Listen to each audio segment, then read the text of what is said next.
Have you heard of Spanish beaches? Well, of course you have. Spain is the country in the world that has the most blue flag beaches, even more than Greece.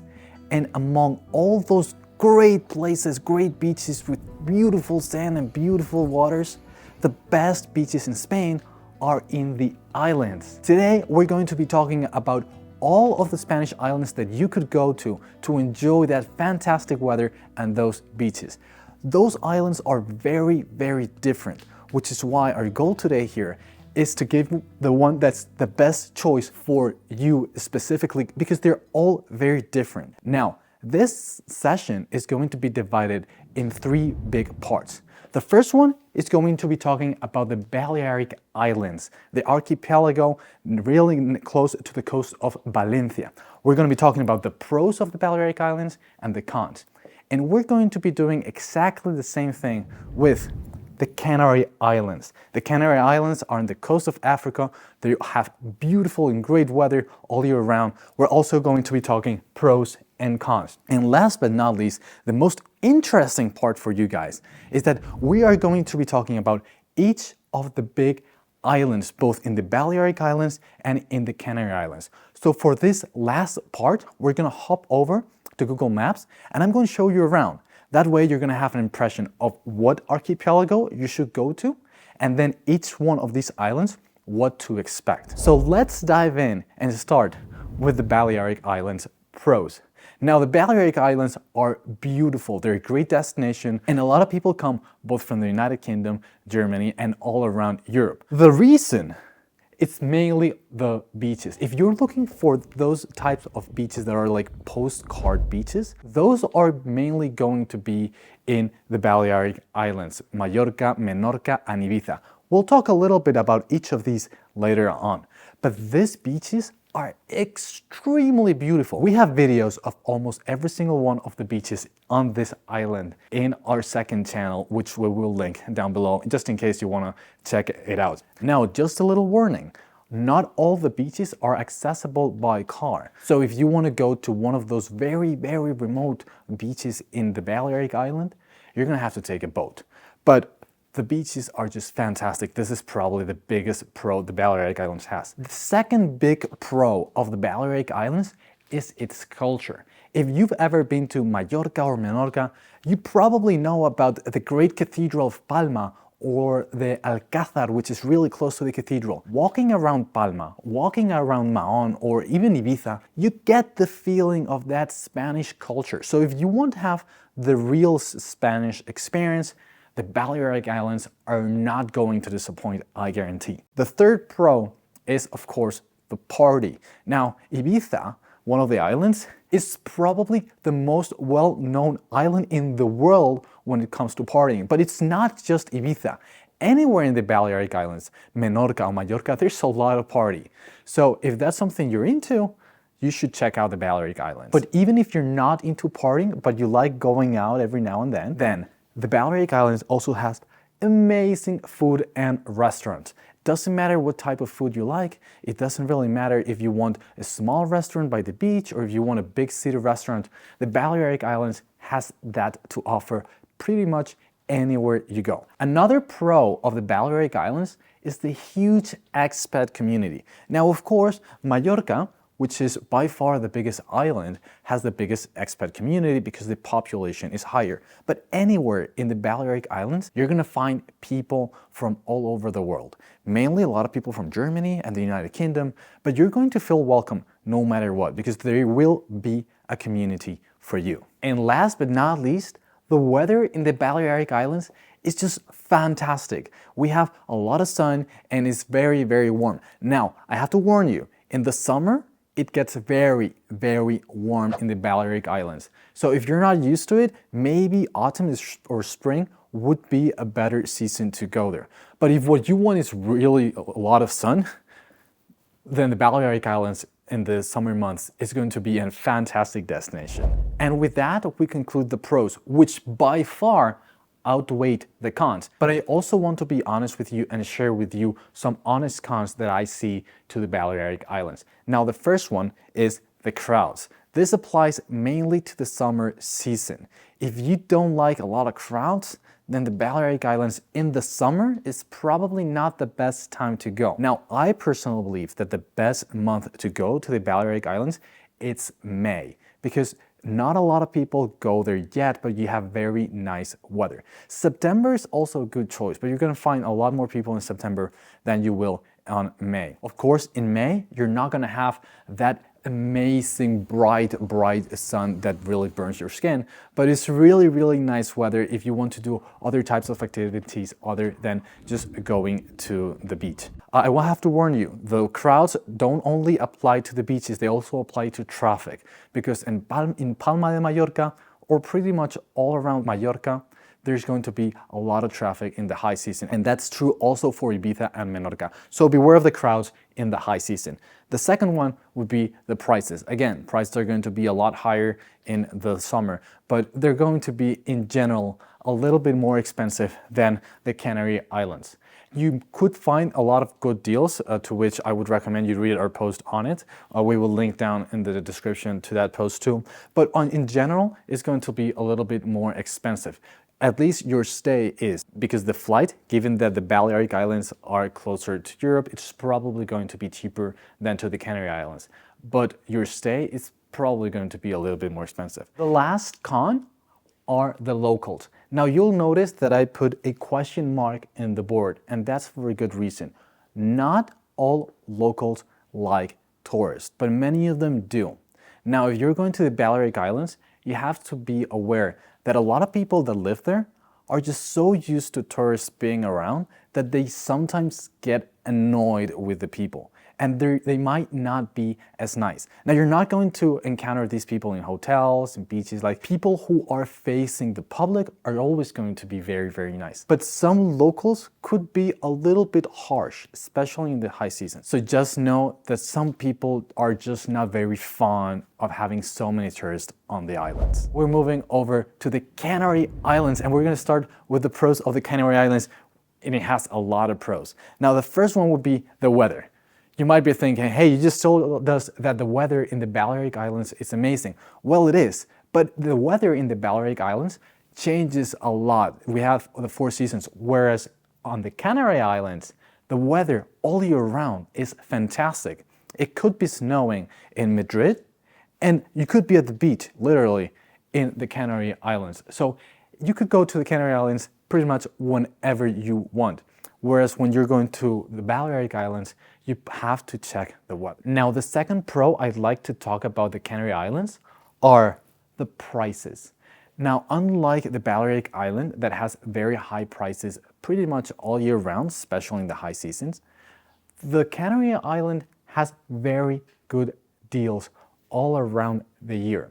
It doesn't mean that it's not going to be expensive, which it could be, but I can guarantee that it's easier to find good deals for the Canary Islands than it is for the Balearic Islands. That's probably because since the Canary Islands has good weather all year round, not all tourists come in the same 3 months, but they spread across the year, which is great if you want to find good deals, because if you manage to find those few weeks around the year that don't attract as many tourists, those weeks are fantastic for getting a good deal. Now, the third one would be diversity. The Canary Islands are so diverse. One island has nothing to do with the rest. If you go to Lanzarote, you're going to be expecting a lot of volcanoes. But in the south of La Palma, you're going to see a lot of volcanoes. In the north, it seems like Costa Rica is absolutely green and beautiful. So there are a lot of different landscapes. Even in Gran Canaria, we'll see that later, we have the Maspalomas Desert, which it really feels like here in the Sahara Desert. So the diversity in the Canary Islands is just amazing. Balearic Islands are beautiful, but once you've seen 5 or 6 beaches, they're pretty much all the same. The Canary Islands are like visiting 10 countries in just a couple of islands. So if you like to know a lot of different things, that's a big pro. The next pro would be the beaches. Now, I would personally consider the beaches in the Balearic Islands better than the ones in the Canary Islands. They're more like a postcard, if you may. The ones in the Canary Island, on the other hand, are way more unique. If you want to go to an island that has flag beaches, you're not going to find that pretty much anywhere in Spain, but in the Canary Islands. And those are so spectacular. They even have one beach that's like completely red. It's really amazing. So the beaches are great. They're not that postcardy, but they're very unique. So make sure you check them out too, because I can guarantee that you're going to like those beaches too. And last but not least, we have outdoors activities. The weather in the Canary Island is good all year round, which means that the population has adapted to doing a lot of things outdoors. You have a lot of water parks, you have a lot of hiking all around the islands. You just have so much to do outdoors. That's not so much in the Balearic Island, where the outdoor activity that reigns is the beach. And that's basically it. There's also a lot of hiking in Mallorca, but we'll talk about that a little bit later. Now for the cons. The first one is very obvious, and that is that the Canary Islands are a little bit far away. Now that's not a huge deal if you ask me, because I think that the distance is totally worth it, but you have to know that the Canary Islands take a little bit longer to get there.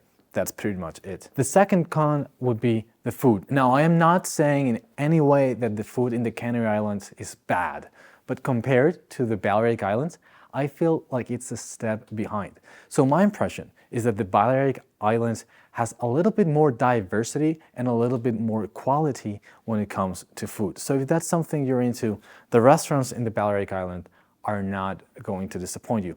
The Canary Islands are not going to disappoint you either, but they're a little bit more thought towards the tourist and less around Spanish culture.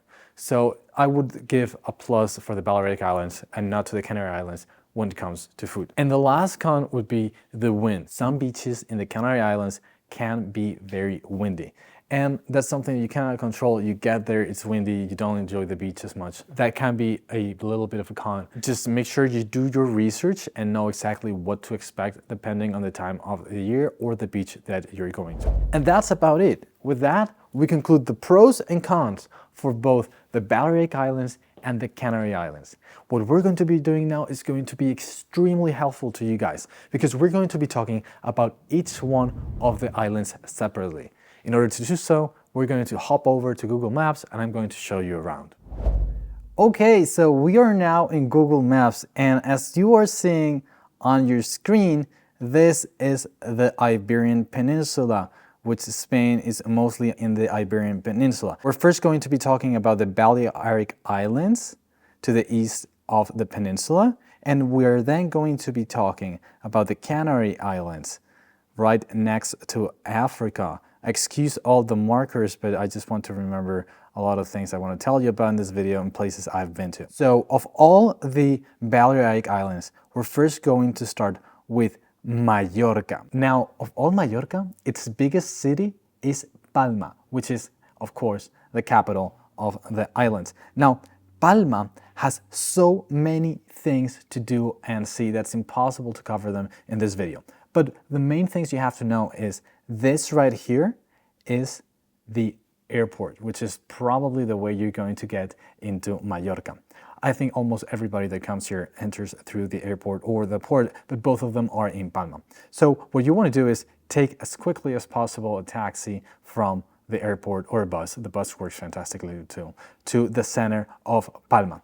And Palma has the city center, which moves around this part, and also the outer ring of Palma. But anywhere you go inside Palma, it's very, very beautiful. Of course, you're going to want to spend most of your time inside the inner circle.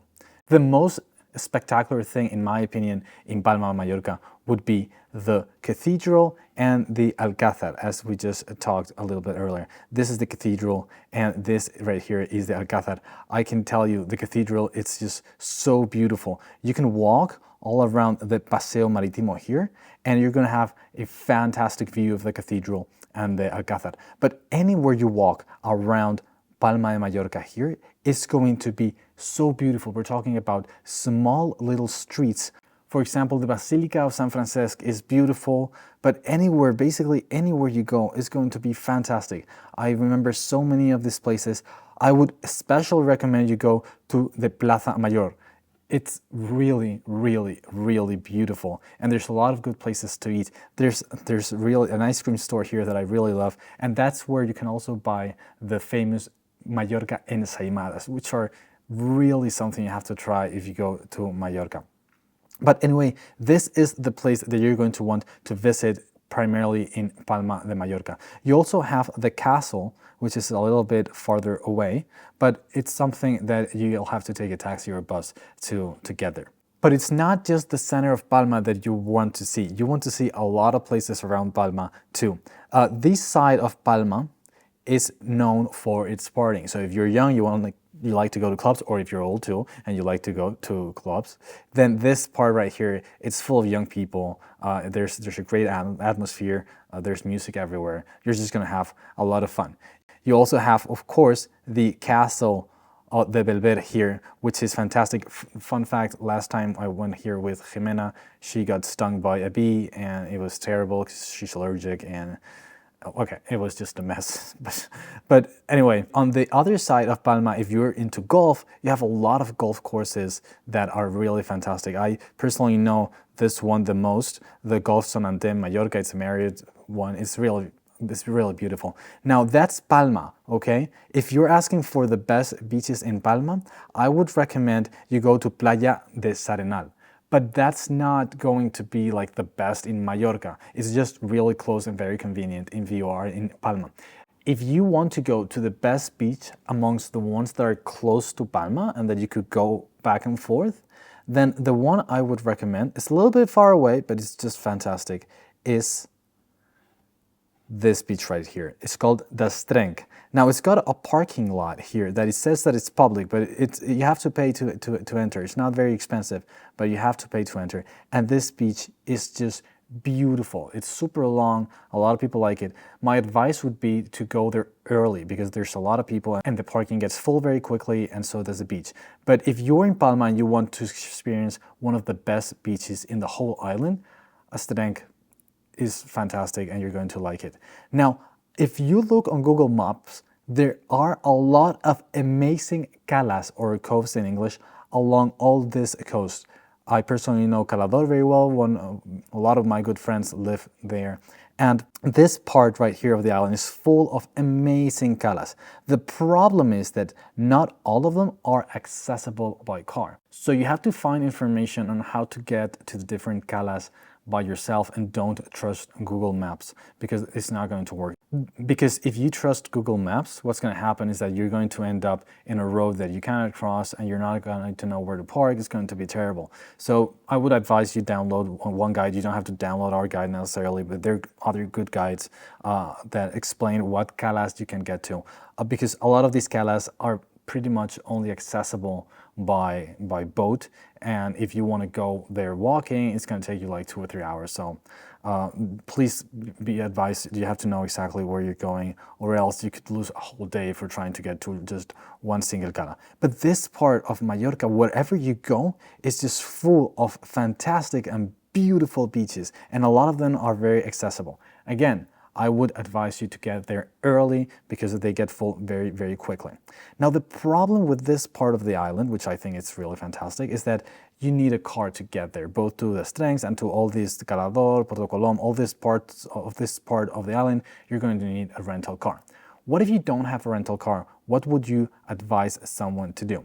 Now, the island has 2 very big roads that go from west to east, and they are extremely fast. You can get from Palma to Cala Rajada in a little bit over an hour. I think it's an hour and 50 minutes, something like that. And the same goes with the north. But if you don't want to rent a car, what I would tell you is fly to Palma, of course, that's where most people fly to, and then go to this part of the island right here. If what you want is to be at one place with an incredible beach and a lot of dining options, then this part of the island is for you, especially Playa del Muro. Playa del Muro goes from here to here, and this is called the Playa de Alcudia. And this is full of beautiful hotels and a lot of places to eat. So if you want a beach that's not that full of people because it's not that close to Palma, but that it has an amazing beach, this is the place to go. I know a lot of people that have come here, and what they do is they come here for a week and then they rent a car here, because you can rent cars in this part of the island too, and then explore the island in 2 days. But they concentrate exploring on only 2 days, and they stay here for their beach time. But even if you don't want to stay in this part of the island, what you must visit is El Mirador de Escolomer. It's right here on the very top of the island, and I would really advise you to go on a sunny day, because if it's cloudy, it's not going to be as beautiful. But this mirador is just, it's just so beautiful. Like I can't express enough how beautiful this is. It's not hard to get there. There's a parking very close, and you have to walk some stairs, but it's not really that complicated. So you park here, and then you have to get all the way to the Mirador de Escolomer. It's very, very, very beautiful. Totally worth it. Okay, so I've been talking a lot about this island, and we have a whole guide on this island that you could easily download. So I'm just going to give you a little bit more information, and then we're going to move on to the next island, which is Menorca. Now, this part right here of the island is the Sierra de Tramuntana. If you like to drive, this is amazing. Those are beautiful, beautiful mountains, and the roads are super fun to drive. Now, the time that it gets to come through these roads to Palma, it's a lot longer than going through the big road. So just know that if you decide to go hiking in the Tramuntana, or you like to go to the Santuari del Lluc, which is beautiful, there's right here, the Santuari del Lluc, which is absolutely fantastic. Then if you want to come here, which I absolutely recommend, just know that you're going to need a little bit of time. Sóller is also beautiful. The Port de Sóller is fantastic. It's a fantastic place. It's not as accessible as other parts of the island, like the Strings. For example, getting to Sóller from Palma is not as easy as getting to the Strings.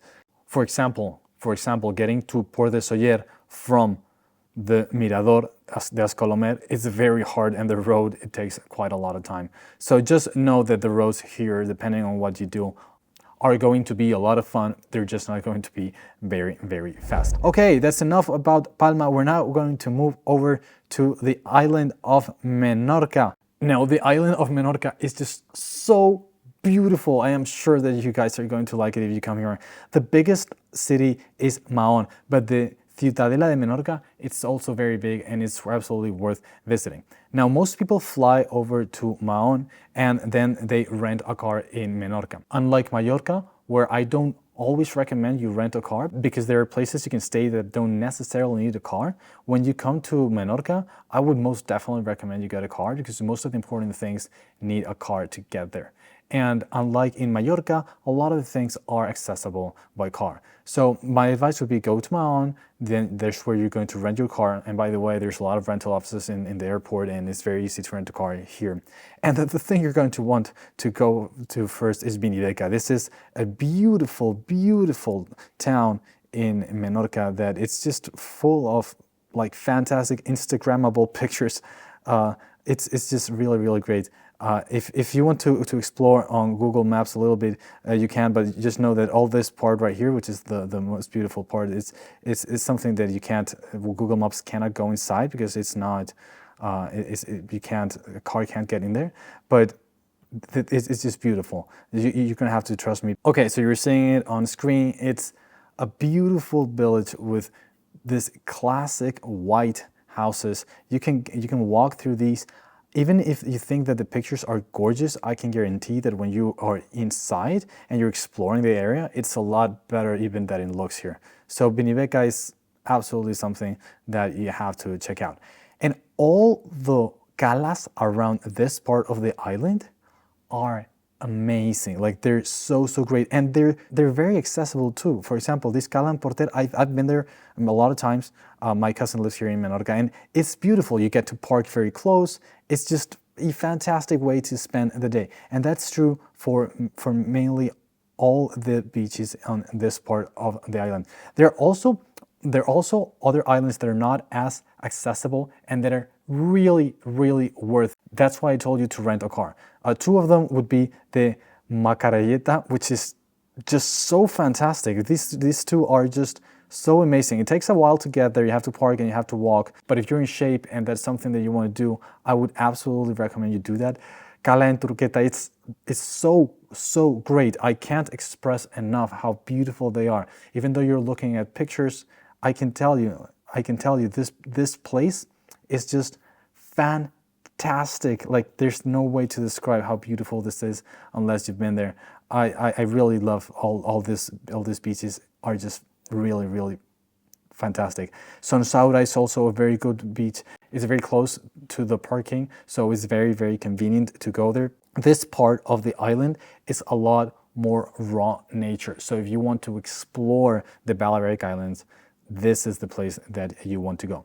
The Ciutadella de Menorca is also a great place to walk around a little bit. These streets are beautiful. The cathedral is fantastic, and just walking around the streets, maybe have a coffee, buy some stuff. This is just very beautiful. It's not always that easy to park in the Ciutadella, but again, my advice would be to go early in the morning, and then you'll be able to park without a problem. But if you go later in the afternoon, it's going to be a little bit. Very close to the Ciutadella de Menorca, you have Pont d'Engil, which is one of the main attractions here in Menorca.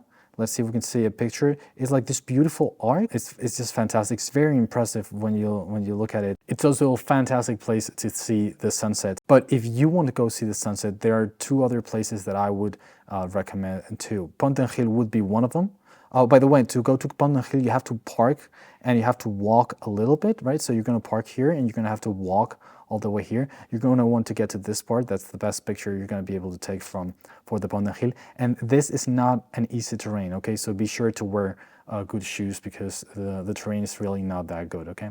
Now, the other things I was talking about, if you want to see the sunset, there are other places that I would recommend. Far de Punta Nati is an amazing place. I would say this is the best probably in the whole island. The only problem is that the parking is very small and very far away. So you're going to want to park here, and from here you have to walk all the way to the Far de Punta Nati. And although this is a fantastic place, you're going to have to get there early. So if you want to see the sunset from here, just make sure you get early, or else you're not going to be able to park in the parking. As you've seen, it's very small.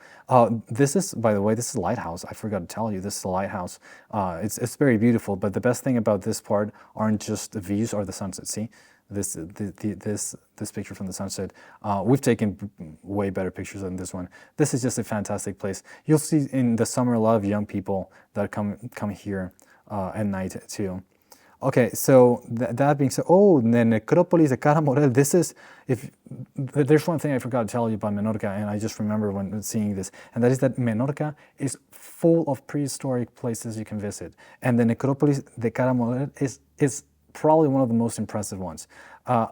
There are many places also in Ibiza that are prehistoric, but Menorca is just full of them. There's also the Caleta de Studons, which is in the island too, somewhere around here, I believe. Naveta de Students, sorry for that, my bad translation. Which is something that you must visit. There's one day of the week, I don't remember which, that it's free to enter, but if not, it's just super inexpensive to go there. The other place I wanted to tell you about was the Far de Caballeria, which is a beautiful lighthouse that you have to visit if you go there. You can take beautiful pictures from here. And that's basically it. As you've seen, the island is not very big and it's absolutely worth exploring. I haven't told you about the natural park here, but it's just really fantastic. If you want to know more about Menorca, I think I've told you a lot about it. Sombo is so beautiful. I just have to stop with Menorca because Menorca is just so fantastic. Mahon is really not that beautiful, to be honest. The city itself is not the best thing that the island has, and it's really hard to park. It doesn't really matter what time of the day. So it's not the place that I'd recommend you stay the most. It has terrible traffic coming in and out of Mahon. Just get to the airport, and you can go see the Santa Maria de Mao, the church. You have to pay to get inside, but it's beautiful once you're in there. But that's basically it. There's a couple of museums, but to be honest, the best thing about Menorca is not the mountain city. The calas, I would say, are fantastic too. That being said, let's move over to the island of Ibiza. Now, we could be talking about Ibiza and Formentera too, because most people that go to Formentera from Ibiza, but let's start with Ibiza first. Now, Ibiza is known for its partying, And as a tourist guide, I would tell you that Ibiza is not really Ibiza all year long, or at least the Ibiza that you know about. There are really two Ibizas: the time of the year when the clubs are open, and the time of the year when the clubs are not open. And they're two completely different islands. Trust me, they have nothing to do with one another. Now, when the clubs are open, there's a lot of people, there's a lot of traffic, and as you probably know, there's a lot of noise and a lot of partying, and people basically go there just because that's what they want. If you're into that, I'm sure you already know all about the clubbing in Ibiza. There's not much I can tell you about that. But when it's not clubbing season in Ibiza, it's this very calm island with the most amazing beaches. Now, if I had to say which one of the islands has the best beaches, it would probably be Ibiza. They're not as conveniently accessible as some of the beautiful beaches in Menorca, but Ibiza is really, really fantastic. It's not as convenient to explore as Menorca because the roads are a little bit smaller and there's a lot more mountains, so it takes a little bit more to get around. But if that's what you like and you want to rent a scooter and move around the island looking for beautiful calas to stay in, then Ibiza is a fantastic way to spend your time. You're not going to be disappointed. Now, before we get into Ibiza city itself, let's talk about the most important thing in Ibiza, which are by far the beaches. And I won't lie to you, I don't have one that I think is better over the others because they're all so fantastic, right? So if you were to go to visit Ibiza, I would recommend you go from the south and all the way to the north. And I would recommend you start with this part of the island. Now, everywhere you go is basically going to be amazing. The Mirador de Svedra is very beautiful. You can take pictures of this island and the pictures are just beautiful. They remind me of some of the old Apple screensavers with beautiful places in California. Well, this one is going to blow your mind because this is a fantastic place. The Cala Vedella is absolutely beautiful too. It's very easily accessible too. Cala d'Hort is beautiful too. Again, in Ibiza, there's no way you can go wrong.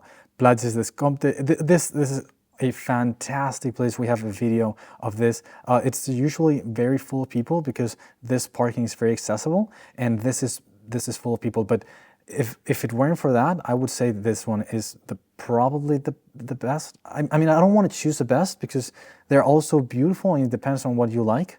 But this one is a fantastic beach. I mean, you're seeing the pictures right now, right? These islands you're seeing right now, here are these islands here in the north, and there's nothing bad about this place except that it gets very full of people depending on the time of the day. But it's really, really beautiful. Again, all these beaches are fantastic. Calabaza is fantastic, and there's not that many people here. Everything's going to be extremely beautiful. The rule of thumb in Ibiza is that the more accessible the beach is, the more people are going to be there. But regarding beauty of the beach, wherever you go, it's basically going to be amazing. Like there's really no way you can go wrong in Ibiza. Now, about the city of Ibiza itself, I would say that the most important thing that you can do, besides clubbing, if that's what you like, would be to visit the Castel de Ibiza, which is just very, very, very beautiful. My advice would be to park outside and just go inside and explore all this part of the city, which is just so beautiful. This particular door is something that's very, very photographed. Like this is like the classical picture in Ibiza would be in this door. The cathedral is also beautiful. But this is just a fantastic place to spend an evening and maybe have something to eat around here. It's just very, very, very beautiful. The other thing that's very impressive would be the Port de Ibiza, because that's where you take the ferry to go to Fuerteventura, which is right under to the south of Ibiza. Now, Fuerteventura is not like Ibiza. There's not so many people living there. If you want to go there, what you would have to do is take the ferry there, and I would recommend you get a scooter and explore the island. Now, I don't think that the beaches in Formentera are better than the ones in Ibiza, but they're definitely less crowded. So if you want to do that, that's absolutely something that you can try. The only thing is that you have to make a reservation both for the ferry and for the scooter very far in advance, because the number of vehicles that can enter the island is limited. So that is something that you're going to have to plan a little bit ahead. Okay, now we are moving from Mallorca, the Balearic Islands, to the Canary Islands, we're going to Africa. And we have a lot of islands here. I wish we had time to talk about all of them, but we're going to be talking about the 4 most important ones, at least in my opinion. We're going to be talking about Tenerife, which is the biggest island. We're going to be talking about Gran Canaria. We're also going to be talking about Lanzarote, and we're going to be talking about La Palma, La Isla Bonita, how they call it. Okay, so let's start with the biggest one of all, is the one that has everything. By talking about Tenerife, we're going to be talking a lot about the other ones, right? So Tenerife is particular for one thing, that it has 2 airports, one in the north and one in the south, and it's very well known for its carnavales. We're in carnavales right now, and this is huge in Tenerife. Tenerife is a beautiful place to go. It's the most popular of all islands for tourists, and there are basically 2 big things that I would recommend in Tenerife. The first one would be, of course, the beaches, and the second would be the Teide. It's the largest mountain in Spain. It's a huge volcano, which, by the way, you can see from Gran Canaria, but we'll talk about that later. But let's start with the beaches. Now, there are a lot of places that you can go to. The island is very well connected. There's a road that goes all around the island, and it takes just a little bit over an hour, I think, to go from one side to another. It's very, very quick. So you can rent a car. They're not as expensive as in the Balearic Islands. You can just move around and explore the different beaches. You're not going to regret it, trust me. Now, my personal favorite here would be the Playa de los Cristianos. Is really amazing. This part is really fantastic if you want to stay here. But anywhere basically you go, it's going to be fantastic. You're not going to go wrong in Tenerife. But it's so well known for probably you guys watching and a lot of people that there's not much I can say. Of course, we have a lot more information in the guide. But there's a couple of things that I'd like to talk about. The most important of which is the Teide. The Teide is a really amazing attraction. It's one of the most beautiful natural parks in Spain, and at least in my opinion, the second most impressive in the Canary Islands after Timanfaya, which we'll see a little bit later. The cool thing about the Teide is that you can actually get there. You can actually climb the Teide, which is really, really amazing, and not a lot of Spaniards do that.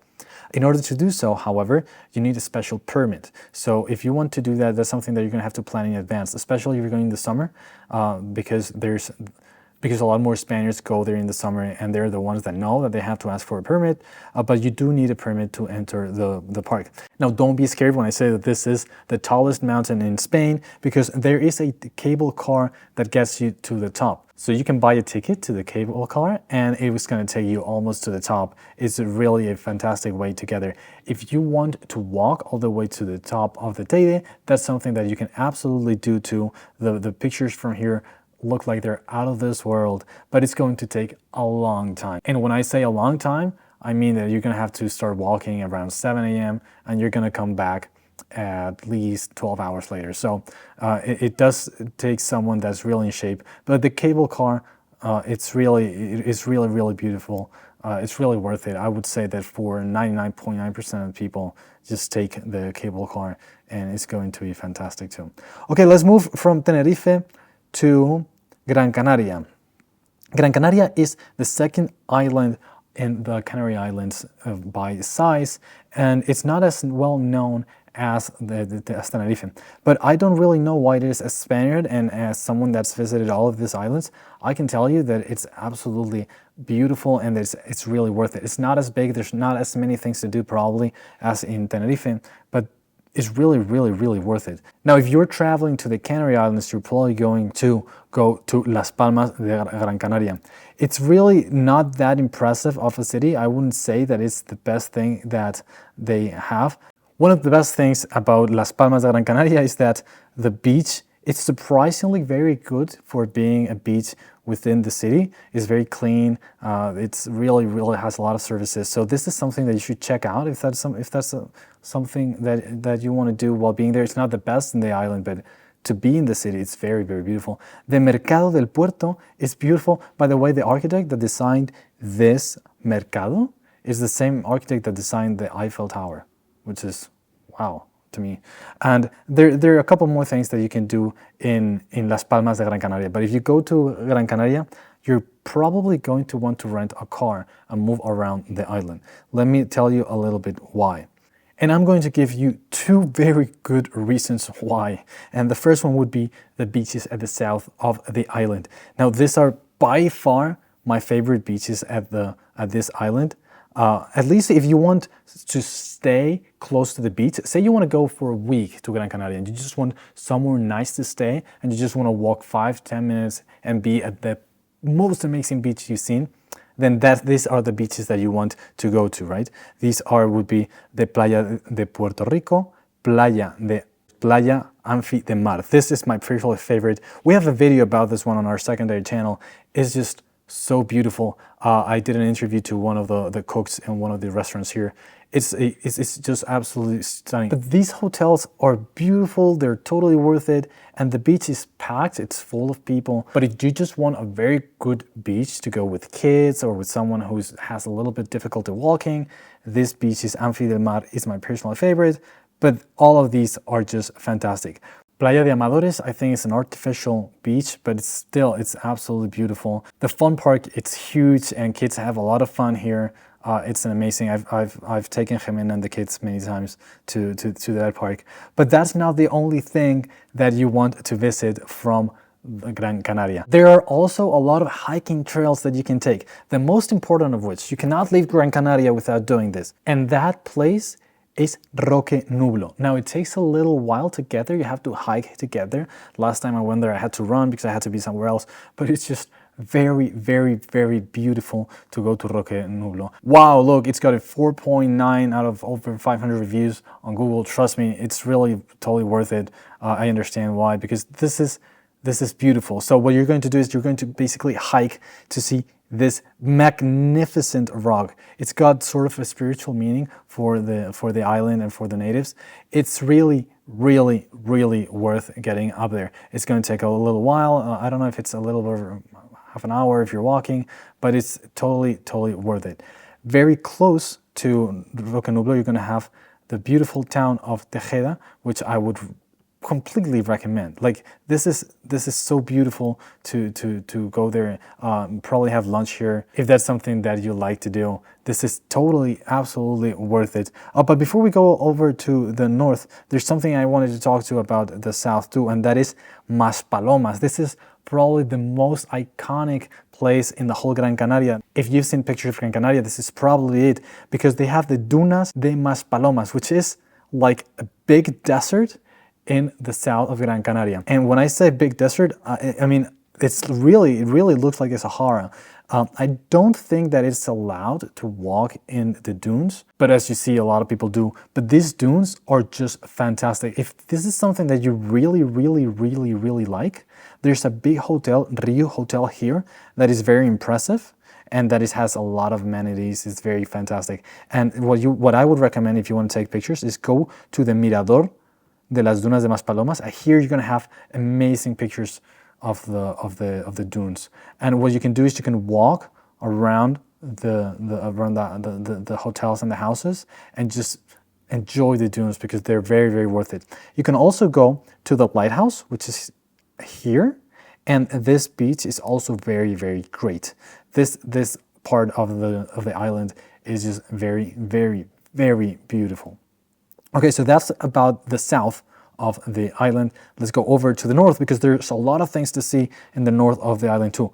Teror would be probably the most important one. This little town, it's probably the most beautiful town in the whole Gran Canaria. This is a fantastic place to spend a day and probably eat.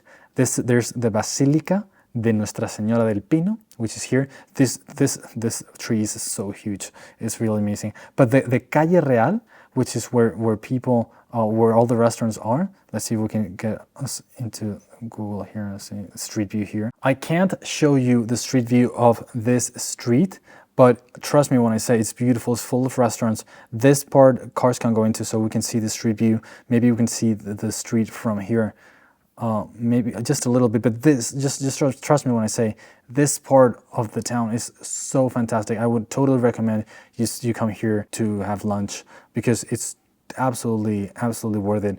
And the Virgen del Pino is beautiful too. Another thing you can do around Teror is go to Arucas, which is very, very close, and it has the most amazing church. in the whole island. It's really, really, really impressive. You wouldn't believe that there's something like this in a little town in the middle of an island next to Africa. It's really, really impressive. I had the privilege of being there, and it's really, really, really worth it.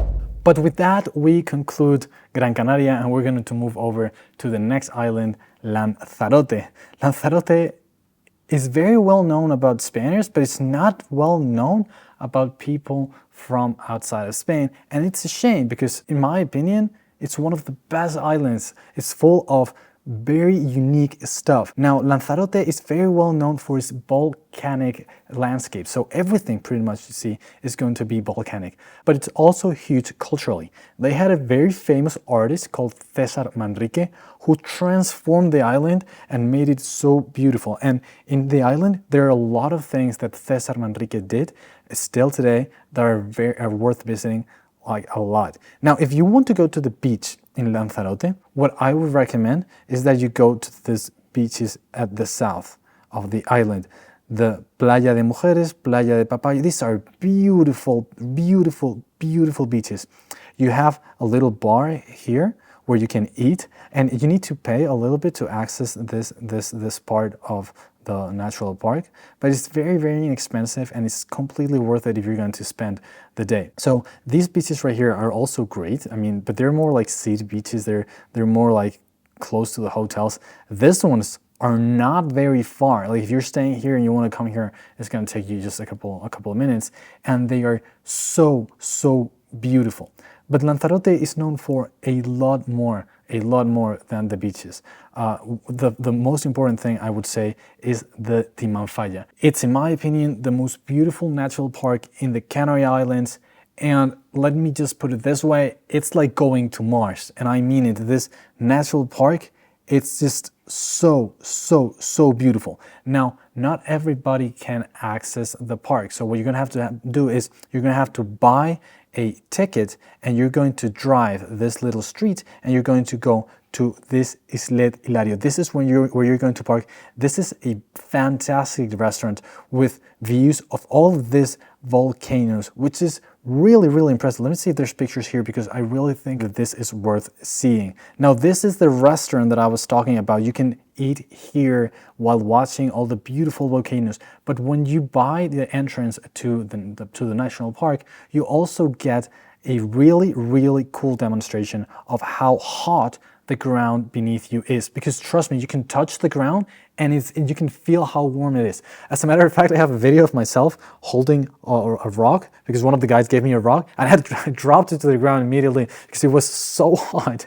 and I didn't realize it was going to be so hot. I later overcame my fear and picked it up again, but it was really hot. Now, the best thing about coming to Timanfaya is that you can take a bus ride around the natural park, and this bus ride is very impressive. You're going to see things that you're not going to see anywhere in Spain. The Timanfaya National Park is so amazing. But that's not the only thing that makes Lanzarote so attractive. There are so many other things in Lanzarote that are worth talking about.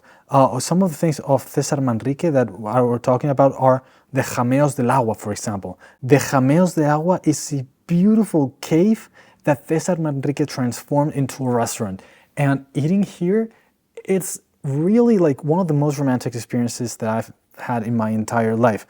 Trust me, it's beautiful. Don't just visit. You can always visit, but don't just visit. It's just so much more than that. And right next to Jameos del Agua, there's the Cueva de los Verdes. Now, Cueva de los Verdes is so beautiful. It was a smuggling cave from a lot of years ago, and today it's one of the most beautiful attractions in the island. There's one thing that I've got to tell you about the Cueva de los Verdes, and that is, if you go there, you're going to find out about the secret of Cueva de los Verdes. I cannot tell you, because when you go there, you make a promise not to tell anyone unless they go to Cueva de los Verdes. But I can promise that it's very impressive. It's very fun to go to. Jimena hasn't been to the Cueva de los Verdes yet. I really want to take her because I haven't told her about the secret, and it's really really, really something worth visiting. I think I took over 1 million pictures here in Cueva de los Verdes. It's just so beautiful to visit. Trust me, you're going to enjoy it a lot. But that's not the only thing that Cesar Manrique did, because he did so many things in the island. Fun fact, my dad got to know him when he was young. The Mirador del Rio. Here, look, I'm going to show you up close with Google Maps. It seems like there's nothing here, right? Well, it's a beautiful restaurant that overlooks the north of the island. It's super beautiful, and these are the views that you can get while you're eating. I can guarantee that if you take your wife, your husband, boyfriend, girlfriend, whatever, to this particular restaurant, you're going to be right 10 out of 10 times, because it's going to be beautiful, and you have very beautiful views of La Graciosa, which is this island right here. There are so many beautiful things I could talk about in Lanzarote. Just so you know, the biggest city in Lanzarote is called Arrecife, which is the capital, and it's here. I think it's okay as a city. I wouldn't say that it's the most important thing to do or visit in Lanzarote. The most important thing would be by far the Castillo de San Gabriel. And it's beautiful, but Lanzarote has so many other things other than Arrecife. Please don't just stay here. Just make sure that you explore the island, because I can guarantee that you're going to like it. Oh, by the way, if you do go there, there's a ticket that allows you to visit most of the attractions at a very, very heavy discount. So be sure to buy that if you're going to go there, because if you don't ask for it, they're going to sell you individual tickets, and that's going to be a lot more expensive. But Lanzarote, if you want to spend 3 days in Lanzarote, you are going to like it a lot. When it was my parents' anniversary, we booked them a trip to Lanzarote because I knew that they were going to like it, and of course, they did like it. Now we're going to be talking about the last Canary Islands of this video, and that is the island of La Palma. In Spanish, they call it La Isla Bonita, the beautiful island, and they call it like that for a reason, and that is that La Palma, it's really stunning. The north of La Palma really looks like Jurassic Park. It's so green, and their mountains are so steep, the rocks are beautiful. It's just wow, it's just so great. And the south of the island is extremely volcanic. As a matter of fact, just in 2022, one volcano erupted here, and a lot of people lost their homes. Thankfully, most people are getting back on their feet. If you're worried about any danger in the island, don't worry. They have a beautiful center where they explain how many sensors they have, and if something bad is going to happen in any of the islands, everything's monitored. You would know in advance, and there's safety protocols everywhere, so don't worry about that. So the one thing you have to know about the island of La Palma is that it's not that accessible by car. Now, getting to some of these places really takes a lot of time.